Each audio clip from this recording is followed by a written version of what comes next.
Welcome back. In this video, I will guide you through the basics of drawing female bodies. We will also look at how I create my female character, which you can apply to your own art. Let's get started. If you missed my last video on how to draw male bodies, please check it out.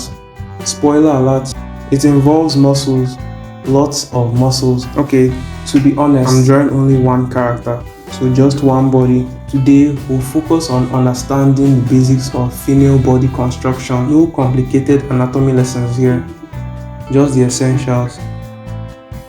The head is essential for any character. Generally, female characters have a smaller chin, unless you're going for a more defined jawline. Think less Giga Chad and more Giga Chet. Moving on to the torso, female characters typically have a smaller chest, unless you're aiming for an hourglass figure. This varies based on age, shape, and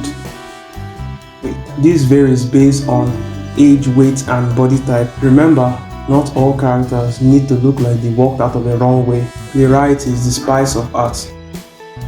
The pelvis and hips are usually wider in female characters, contributing to a wider, broader hip area. Factors like age, weight, and body type can affect this as well.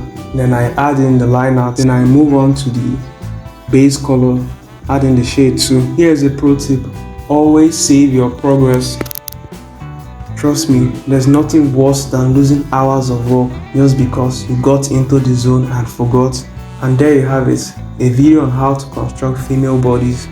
Of course, this is how I draw my female characters. You can add a few changes to fit your style. If you found this video helpful, don't forget to subscribe for more art tutorials like this. Now, I created a video on how to draw female characters.